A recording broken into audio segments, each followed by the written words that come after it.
y llegaste aquí, te vamos a traer las 9 mejores películas no muy conocidas o ciertamente desconocidas de los 90, una película mejor que la otra. Así que no debes perderte ninguna de las películas que te vamos a mencionar aquí en esta lista. Si no las has visto, anotarlas para verlas y vamos a ver cuál llegó al puesto número 1 o cuál colocamos nosotros en el puesto número 1. Pero eso sí, arrancamos en grande desde el puesto 9 con Búfalo 66 del año 1988, dirigida por Vincent Gallo y protagonizada por Christina Ricci, Ben Gazzara y Anjelica Huston, donde tenemos a un presidiario que no quiere volver a su casa, sino que quiere seguir de nuevo en la cárcel, pero tiene que salir eventualmente, y comete un crimen para tratar de volver de nuevo a la cárcel. Secuestra a Laila, una bailarina de tap, diciéndole, como condición, que se haga pasar por su esposa para visitar a los padres de él. Pero resulta ser que ella le gusta la idea, le encantó el prospecto, conoce a los padres, se hace amiga de él y se mete en el papel, se cree la esposa. Sí. ¿Qué hace característico a Búfalo 66? Que es una comedia bastante negra, con situaciones bastante raras, extrañas. Y estamos con Singles, de 1992, película de Cameron Crowe, el mismo que hizo Almost Famous y Jerry Maguire. Así es. Y en esta película está Matt Dillon. Yo creo que no hay una película más noventera que esta. Para mí es la película emblemática de la época grunge. Sí, porque esta película exactamente se mete en la escena grunge de Seattle, y inclusive en la película hay cameos de Pearl Jam, sale Eddie Vedder, sale también Chris Cornell, y también sale Layne Staley de Alice in Chains. Esta película es de historias cruzadas de jóvenes que viven en Seattle, y la relación que hay entre ellos. Es como una suerte de Robert Altman, pero a versión grunge, versión juvenil de principios de los 90. Sí, sí, es una película que representa muy bien el espíritu que había en esa época. O sea que esta película sirve perfectamente como viajar en una cápsula del tiempo. Así es. Llegamos a una gran película, este listado no deja lugar a engaños, la primera gran obra del director Alexander Payne, y hablamos del año 1999, Election, protagonizada por Matthew Broderick y Reese Witherspoon, donde tenemos en una escuela secundaria normal de los Estados Unidos que el profesor Jim McAllister descubre que su alumna estrella Tracy, que hace Reese Witherspoon, hace toda clase de artimañas, marramucias y cosas raras para ganar las elecciones de presidenta estudiantil. Al saber esta circunstancia, le dice a Pete, un deportista más, jugador de fútbol, todo el rollo, para que le haga rival, le haga sombra y competencia a Tracy. Pero esto genera una pelea, una pugna entre ellos que se escala a niveles incomprensibles. Sí. Básicamente la película es una lucha entre ellos dos, profesor y alumna. Así es, pero muchos han visto esta película como una suerte de alegoría o de adaptación de lo que es la vida real en la política de los Estados Unidos, la batalla entre demócratas, republicanos. Llegamos al puesto número 6 con buen trabajo. Si a ti te gustan las películas internacionales y en dado caso esta película que es francesa, el cine francés te fascina, esta película es para ti, está en el puesto número 6, dirigida por Claire Denis, y esta película trata sobre un grupo de soldados de la Legión extranjera, y aquí se da hay un sargento que es muy estricto con los soldados, hasta que llega uno de los soldados, uno de los cadetes que llega allí, le hace clic al sargento y el sargento se enamora de él, ¿no? Claro, todo esto en la película es mostrado no de manera directa, no es tan explícito. No es explícito, pero se da a entender que hay una atracción allí. Hay unos cables cruzados, vale contar. Cables cruzados, y entonces este sargento, como le gusta este nuevo recluso, le comienza a hacer la vida imposible, ¿no? Pero ojo, todo esto se da en un ambiente bastante masculino. Así es. Mucho macho, ¿no? Mucho en la dureza del entrenamiento militar y todo esto. Y llegamos al puesto 5 con una cena, pero no la última cena, no el cuadro de Da Vinci, tampoco una película religiosa, aunque hay un trasfondo religioso de por medio, que es The Last Supper del año 1995, dirigida por Stacy Title y protagonizada por Cameron Díaz y Bill Paxton, donde tenemos a un grupo de amigos que curiosamente tienen nombres bíblicos, pero en clave graciosa: Pete, Jude, Mark, Luke, etcétera, etcétera.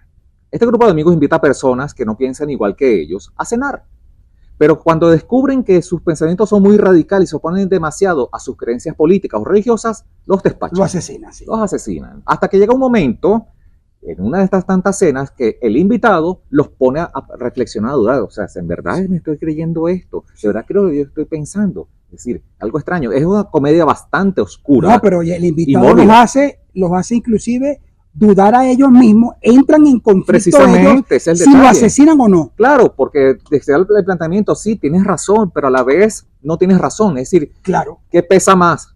¿Mi verdad o tu verdad?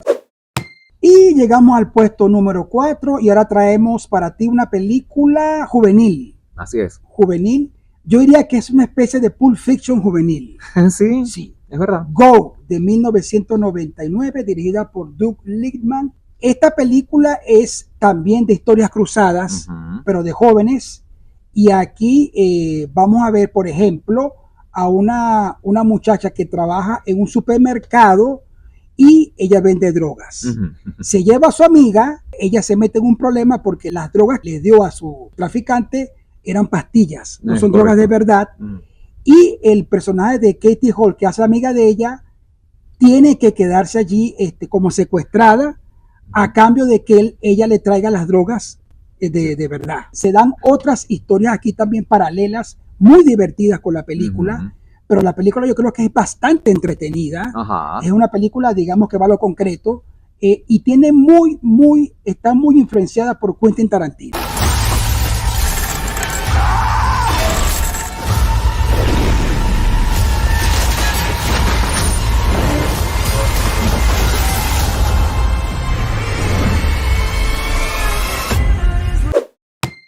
Y llegamos al puesto número 3 con una producción de 1998, que cuando lo vi en el cine, al terminar la película, la gente decía, ¡ay, qué película tan rara! Sí. Tenemos a Cameron Díaz y Christian Slater protagonizando, y uno pensaría en una comedia ligera, divertida, pero no. Very Bad Things de Peter Berg es una película bastante oscura y bastante cruda. ¿Por qué? Porque tenemos a un grupo de amigos, uno de ellos se va a casar, la novia es Cameron Díaz, y se van a Las Vegas. Imagínense, por ejemplo, qué pasó ayer de Hangover, pero mucho antes. Sí. Contratan a una prostituta para la despedida de soltero, todo agradable, todo chévere, hasta que la mujer se muere. Sí. En circunstancias bastante fuertes. Y tienen que disponer del cadáver y arreglar el cuento. ¿Qué hace? No, tienen que buscar ellos deshacerse del cuerpo. Precisamente. Pero lo cierto es que Very Bad Things genera una risa que después, cuando uno termina la película, uno piensa, ¿y de esto me estaba riendo yo?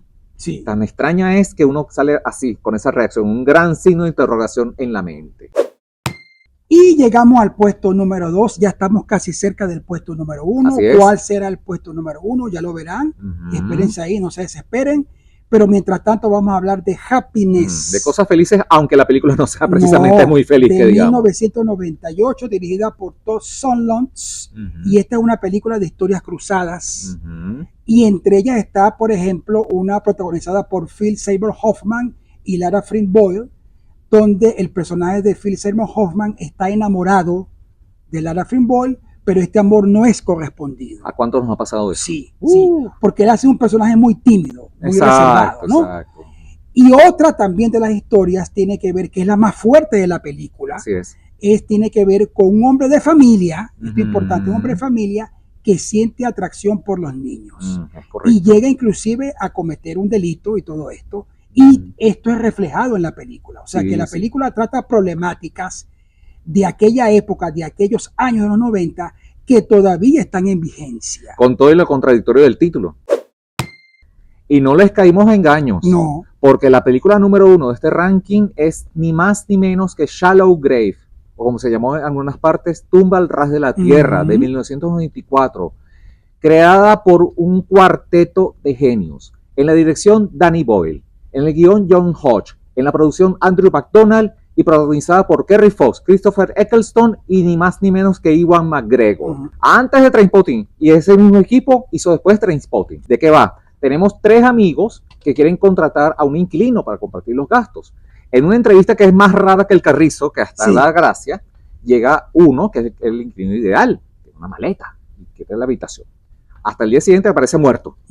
Y aparece muerto y encuentra que es una maleta llena de dinero. Sí. Y hay que hacer algo con el muerto. ¿Qué hacemos? Lo enterramos al ras de la tierra, pero entonces eso genera conflictos, dudas, una de las personas se vuelve loco y se pelean por el destino del dinero y qué vamos a hacer con él, etcétera, etcétera. Claro, el centro de la película es que son tres amigos Ajá. y terminan entre ellos peleándose y llegan a niveles extremos. Así es. Por la maleta de dinero. Por la codicia. Por la codicia. Así de sencillo. Si hay alguna película que no sale en la lista y que a usted le gustó, el espacio de comentarios para ustedes. Claro. Sin dejar de suscribirse al canal, darle me gusta y compartirlo en sus redes sociales.